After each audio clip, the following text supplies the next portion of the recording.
First things first, we have to make some fixes. Here is a example folder that I made of what a data pack looks like. But we need to make some adjustments to that. So let's go to our Minecraft profiles and the libraries. Saves, lab, data packs. Inside the data pack, we're going to call it, we'll call it lab, because this is the couple things we're going to fix in this one. Inside lab, we have to create a new text file. We're going to call it text document pack.mcmeta. Boom. Inside here, if I remember correctly, ooh, I don't. Okay. We're going to actually type it all out. This is the example over here. I type pack after a curly brackets. Tab in again, pack format, and this could be any number. Right now, it's going to be format 1. Because they're not using it. Description, lab. All right. We're going to call it Moesh's lab. Perfect. And as you can see, Sublime actually closed the brackets for us. There's no additional commas, so we know everything is right. But in case we need to check this, this is something important to know. Go JSON lint, type it into Google, JSON lint to JSON validator. Boom. Validate JSON. It is valid JSON. If it was not valid JSON, let's say we put a comma there. Oop. Error parse Moesh's lab. Expected string. There's the extra comma. So that's how we know it's valid JSON. If you ever run into a problem where things are not working for you, that's what you do. All right. Next things first. Next things first. I like that one. Data. And we have game here, but we're actually going to call it leaf. And we're going to create a Minecraft folder as well. We're going to look at the Minecraft folder first. So Minecraft, this is what we call the default namespace. Inside Minecraft, we have a folder called tags. We'll create that one too. Go inside of tags. We're going to do functions. Now, if it seems like a lot of folders and is deeply nested, you're 100% right. It enables us to do a lot of things, but is also a little bit frustrating. The next one that we're going to open is tick.json. Open that one up, put this one over here. So now it's reversed. The example's over here. What we're going to type is on the other side. We're going to type in values, hit enter twice. We're going to type in leaf main. Now we could also say, like, if we wanted to make another game after this, we could do a lobby main. And then let's say spleef game logic. So what these are functions that will run every Minecraft tick. A Minecraft tick happens 20 times a second, and it's the game just calculating things, block updates, how fast grass is growing, wheat is growing. For our cases, we want to attach a set of commands to run every single tick. And these commands are going to be in the file. The first file that we're going to actually use is spleef main. Let's say we have multiple clocks. You got to think of this like repeating command blocks. Every one of these lines is like adding a repeating command block to a function. We're just attaching it straight to Minecraft tick, which is one of those default functions that they have. So if we wanted to add all of this would run 20 times a second. But we're just going to go with spleef for now. Boom. So X out of this. Now go back to X out of this one. That one is in Minecraft tags functions. And I'll show you the file tree after this. We're going to back out to game. We're going to go into spleef. Now, these folders are what they call namespaces. Namespaces are a collection or a way to categorize different functions.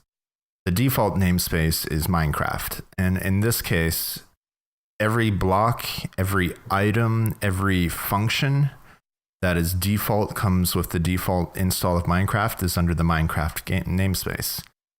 In this case, we're creating a new namespace just for our spleef map. So we're going to go in here. Just going to keep using our example. And this is where you actually put your new advancements and functions. So where it would be under saves, lab, data, advancements and functions before in 1.12, in 1.13, it's buried down here inside data packs. The reasoning for this is to allow map makers to have, and even players, to install multiple data packs just by dropping them in. So if you have a data pack, let's say, that adds 50 additional structures to the world and then randomly generates them using functions in the tick command, that's something that you can add onto your vanilla world, which is super crazy good. The way we're going to use it is to have a new data pack for every single game that we add to this world. It's going to be a lot of fun. So functions. Boop. When we look in here, we actually already have a name, so let's do it differently. What I did here is I held Alt, held Shift, and pressed 1, 2, 3. We're just going to leave it on 1. Now we're going to go Project, add a folder to Project. Yeah.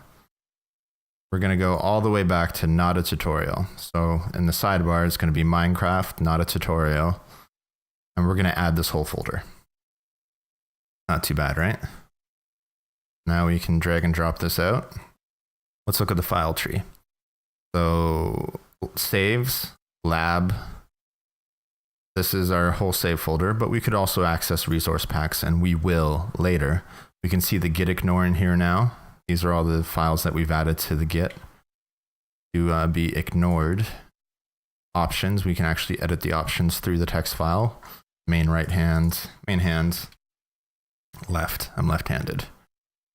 All right, and our README MD. Our first project is going to be Leaf. Boom. So all these files can be opened and edited in here. So let's look at the data pack structure again. This is the world save file. So if we go back, this is what it looks like with the level dat. We can see lab, data, Minecraft, spleef, and this is all inside the data packs. So data pack, lab, data, Minecraft, spleef. See where the MC pack, the MC meta, the pack.mc meta file is in there. Now in spleef, inside functions, we're going to right click, create a new file, and we're going to save it right away. We're going to call it main.mc function. Now when we open Minecraft, open up the game, we can see quickly we loaded 34 advancements. We loaded 1 custom command function, found new data pack files.lab, loading it automatically. This is why we have the game output up. I'm pointing at it, but you can't see me. This is why we have it up.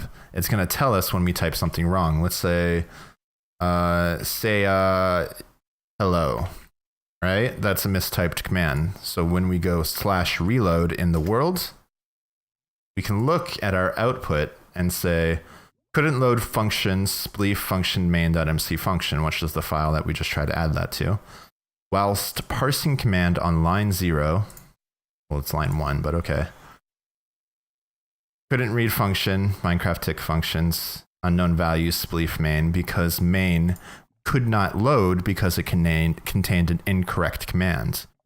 So this game output is going to be a fail-safe check for us to make sure that we can always load commands, right? Makes sense? Clear as mud? All right, let's move on. Let's show you what happens when we actually do it. So say hello. Takes a second. Now server runs hello a bunch of times. Get rid of that. Reload again. Pretty good, right? So it ran hello a bunch of times. We could actually filter out everything just to see the errors, turn them back on. And there's also a lot of debug happening as well. 578 debugs. So we'll just leave those off for now. All right, so we have something in main.mc function. Let's take a look at our project board. Our project board is saying, when player starts game, move all players into the arena. Create starting locations. Give players item needed to spleef, and win detection. These two we're going to get to on Thursday, Friday, the next episode. Hey! All right, but these three we can actually work out now. The command I want to use, let's make this big. The command I want to use is called spread players. So in spread players, we can actually do it at any coordinate. And it's center, spread distance, max range, they respect teams and targets. So we got to figure out where the center is first. We got to figure out how far we want the players to be spread. So it could be spread like put 1 block between each players or put 14 blocks between each players. We're going to actually keep that fairly low, maybe at a 5 block range, because if there's so many players that it can't actually work out the math to put 5 blocks between any players, the command fails. Maybe it doesn't. It tries. It's going to try. We're not going to worry about that right now. That's for future Moesh. Max range. Max range is what's the maximum range they're going to be spread from the center. So we also need to figure that out.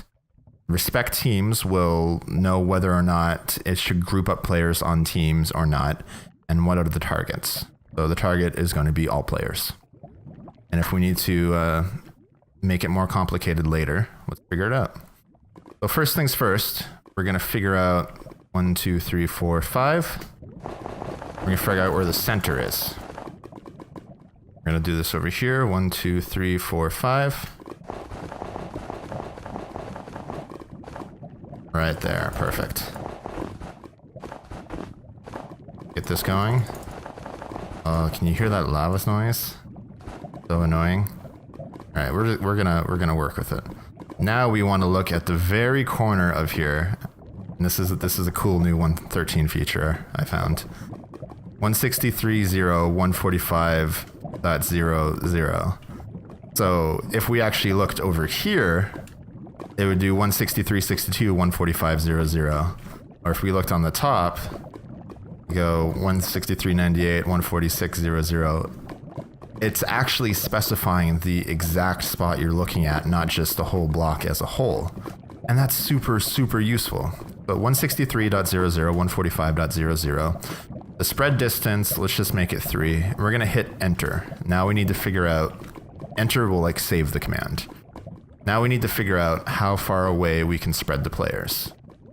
So how we're going to do this is actually go by the diagonals. Because if we go here, we know this is like 15 blocks away from the center, roughly. Because we made a diameter 32 by 32. But the 32 by 32 means the outside is also included. So we want to make it a little smaller than that. But now, since it's a proper full radius, it's also going to count. It's a better circle in the command function than it is in reality. So it's a more accurate circle would be better to say. 1, 2, 3, 4, 5, 6, 7, 8, 9, 10, 11. So it's 11 that way. Let's look on the other side. Let's just make sure we know where the center is. 1, 2, 3, 4, 5, 6, 7, 8, 9, 10. So I'd say 10 is the max we can go out from the center. Even though we're targeting the very, very center of it, if we were to go to 11 or 12, it's very likely that we'd end up on here. We can try this. So let's go with 12. Let's not respect teams because we don't care right now. And let's go with everyone. So 12 seems pretty good. What we're doing is just running the command repeatedly to make sure the spawn point actually ends up in the right spot. And we're looking pretty good. Let's up it to 15 just to kind of see what can happen. And we'll up this to like 10. There it is. See? See what I'm saying? will end up on the top of here, and we want the players to always be inside the arena. So that's why we're going to keep it at 10. And we'll keep this spread distance at 5. So now we're going to copy this into the main function. Now, what we need to do here later we're going to leave this. This is our clocking function. This is our repeating command block. This is what we would put on a comparator clock. So to do, write function that would detect start game. Say command. Write command that would detect player wants to start the game. So we're going to put that as a reminder for ourselves for later. And then we're going to right click on spleef functions. We're going to make a new function. This function is going to be called startGame.mc function. And we'll paste this in. So we know this is the function that's going to run when we want to start a function, when we want the game to be started.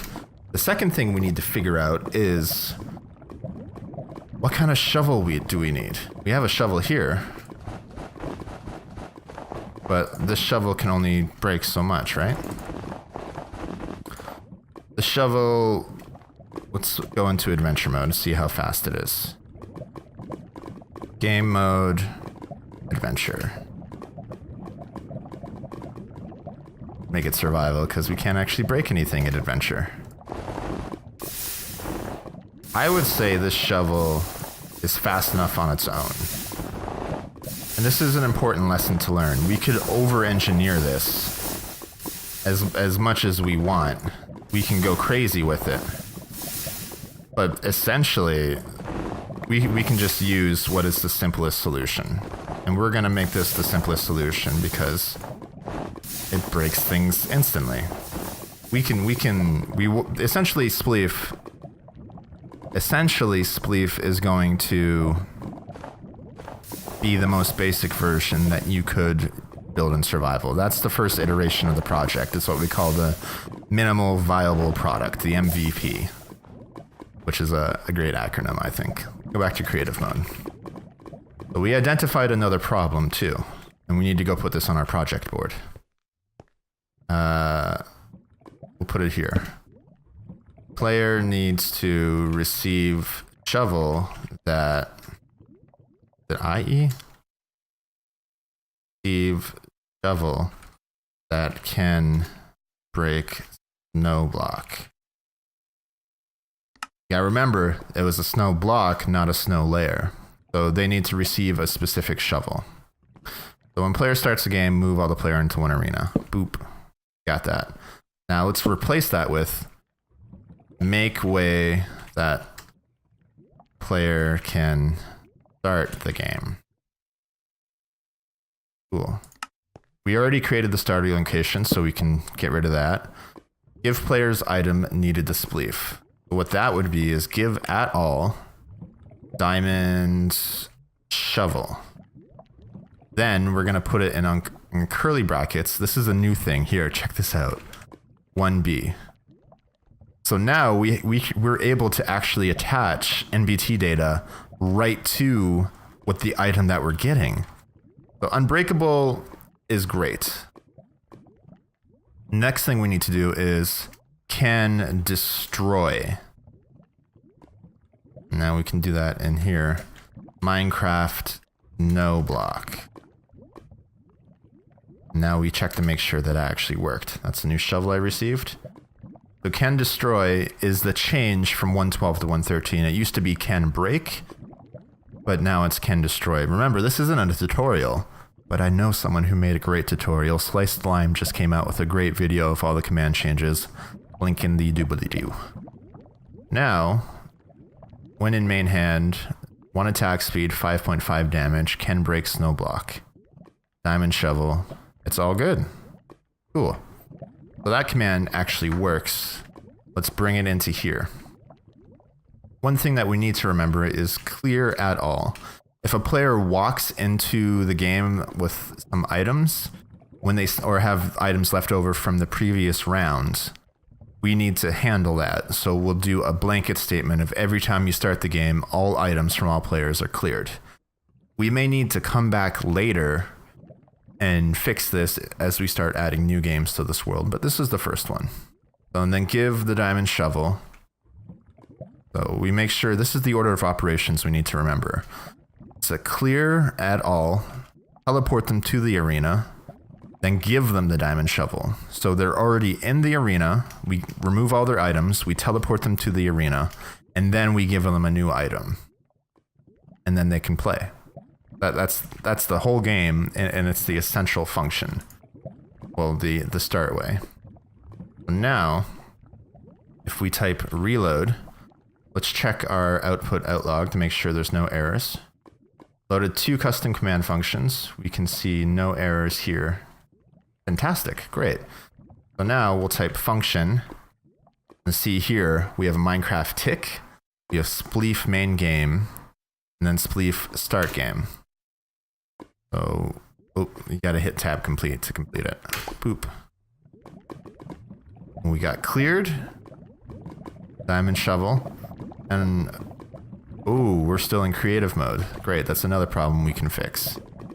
So now, clear at all, game mode, adventure at all. Make sure that's a valid command. Game mode, adventure at all. Perfect. Red players, give player diamond shovel. And let's comment this. Set up player, play the game. To play Leaf. Oop. And we're gonna add something right before this, because we have another issue. The arena wasn't reset from when we were playing it. Let's reload. Run the functions, spleef start game again. Got it. Now we can play the game as we please. But we have a few more problems that are being introduced as we are working on this one. Cool. Let's go back to game mode, creative. Now, one thing you may have noticed, is snowballs can be picked up. So we need to think of a way. We'll add another thing to the project. Players can sometimes pick up snowballs. What do? The question we're going to have to think about later, because we have an order of priority we need to take care of first. So the first thing I want to figure out, or the last thing I want to figure out, is how do we set this? We got to set this area to load. It's Minecraft Spleef Arena. We got to fix that too. So let's take a quick second, go and fix something that we did wrong in the last episode. Here in generated, we're going to open up 2 of these. Here. So spleef, let's go to Minecraft, not a tutorial, saves, lab, generated Minecraft structures. See that? We actually left it in the generated thing when it actually should be in our data pack. This is the structure that we made last time. So we're going to go into data pack, lab, data, belief, and in here next to functions, we're going to make a file called structures. Then we're going to move this over to here. Now that we've done that, reload, check our game output log. Seemed like everything worked. Then let's run this command.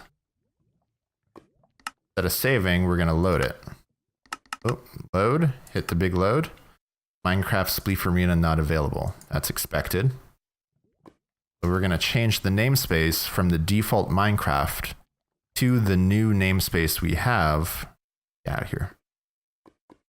Spleef, remember data, spleef structures. So we know that the Spleef Arena structure is now in the spleef namespace.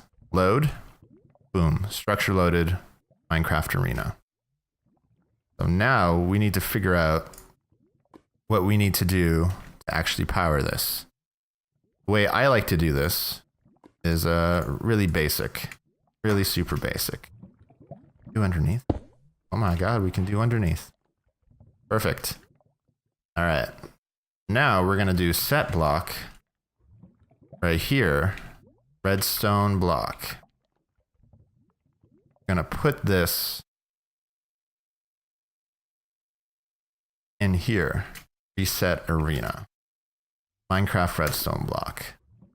Then we're gonna type Minecraft redstone. So what this does is when we start the game function, it's going to set the block under here, under this area. We see we changed it to load. First, we have to change the structure block to be loaded. That's an important thing. But now we're going to set this to a redstone block, and then we're going to reset it to a stone block. So if we do that, it actually loads the arena. So let's break a few blocks. Break a couple of these too, just to demonstrate. So now we've written the game function, we saved it. We're going to type reload. Now we're going to do function leaf start game. And the whole arena has been reloaded, has been fixed. We're in adventure mode and we can start the game. We did it! All right. Next up, take a look at our... There we go. Take a look at our project board. Make a way that the player can start the game. All right, we can do that really quickly. Give add s command block.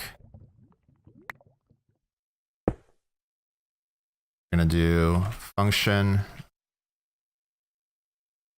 leaf start game.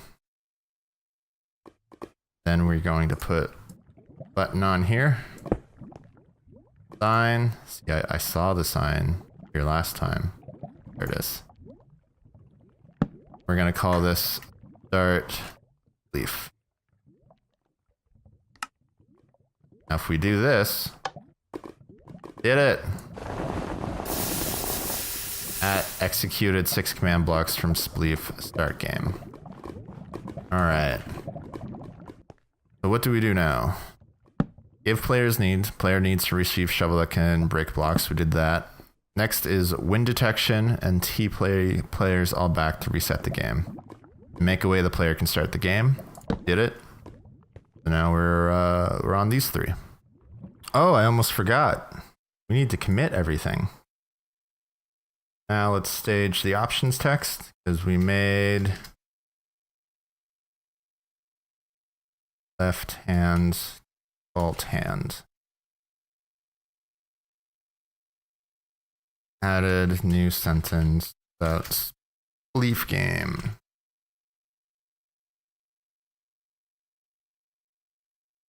So this one is actually the first interesting one.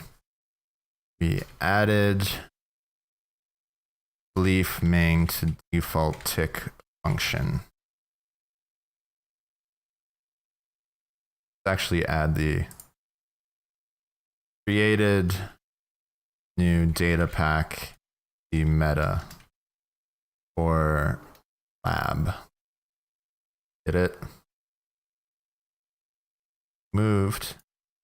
This is important because we actually moved this. Moved Leaf Arena MPT into data pack. Did it.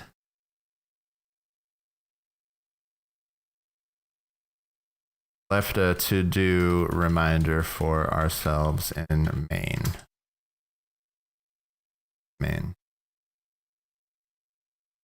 So that to do, write command that would detect a player wants to start the game. Let's make a little fix to that first. Detect a player who wants to join the game. All of these. Stage that change too. Boop. Detect a player that write a command that would detect a player who wants to start the game. Left to do reminder in the leaf function. Commit change. Wrote new start function that resets arena and sets up player to play. Then in level dat, We didn't do anything to level that specifically, but we did something to the region.0.0.mca. So time ticked up and we actually made a change. So we are going to add that. New project board items, because we actually made those changes to the world. Added start block function and trigger for structure. Project board items. Need to make this a little. Added start block. There we go. Trigger for structure. So now, today, we've done a lot.